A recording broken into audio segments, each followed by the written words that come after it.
तो गर्मी बेहद ज़्यादा है और ऐसे में ग्लोबल वार्मिंग की भी बात आती है, मौसम के बदलाव की बात आती है। और अगली खबर इसी से जुड़ी हुई। ऐतिहासिक पेरिस समझौते को लेकर पिछले साल दिसंबर में 190 से अधिक देशों ने अपनी स्वीकारोक्ति दी थी, लेकिन यहाँ ये ज़रूरी है कि इसे कम से कम 55% देश स्वीकार करें।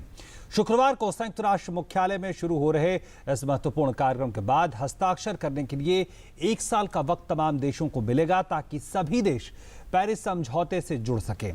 पहले दिन 150 से ज्यादा देश इस समझौते के पक्ष में खड़े होने की इसकी उम्मीद की जा रही है, जिसमें अमेरिका और चीन भी शामिल हैं।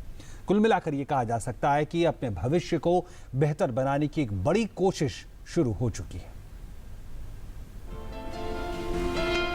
जलवायु परिवर्तन के खिलाफ वैश्विक लड़ाई के क्रम में जब दुनिया के 150 से ज्यादा देश संयुक्त राष्ट्र संघ में एक साथ आएंगे, तो यह अपने आप में एक मील का पत्थर साबित होगा। पर्यावरण और वन मंत्री प्रकाश जावड़ेकर भारत की तरफ से इस समझौते पर एक उच्च स्तरीय समारोह में हस्ताक्षर करेंगे। ये सम्मेलन संयुक्त राष्ट्र के महासचिव बान की मून ने बुलाया है।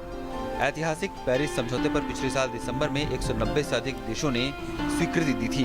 ये जरूरी है कि इससे कम 55% देश स्वीकार करें।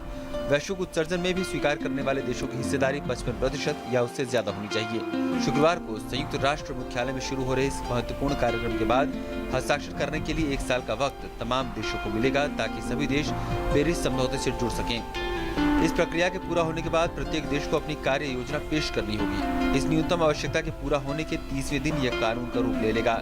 पहले दिन 150 से ज्यादा देशों के इस समझौते के पक्ष में खड़े होने की उम्मीद है, जिसमें अमेरिका और चीन भी शामिल हैं। फ्रांस की राजधानी में जलवायु परिवर्तन पर सम्मेलन के दौरान पिछले साल दिसंबर में 196 देशों ने जलवायु परिवर्तन समझौते को स्वीकार किया था। सभी देशों ने तापमान वृद्धि को 2 डिग्री सेल्सियस से कम रखने और कदम उठाने की बात मानी थी, लेकिन लक्ष्य तापमान की बढ़ोतरी को 1.5 डिग्री सेल्सियस से कम रखने का रखा गया था। सभी देश कार्बन उत्सर्जन में कमी लाने के लिए खुद अपने लक्ष्य तय करेंगे। इन लक्ष्यों को लेकर कोई कानूनी बाध्यता नहीं है, लेकिन हर देश को हर 5 साल में इसकी समीक्षा करनी होगी।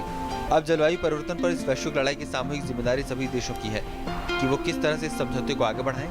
इस बार का ये मौका सिर्फ हस्ताक्षर तक ही सीमित न होकर कुछ ठोस करने का है। उस पर्यावरण को बचाने की जिम्मेदारी सबकी है जो हम सब की जिंदगी से जुड़ा है। News night desk, DD news.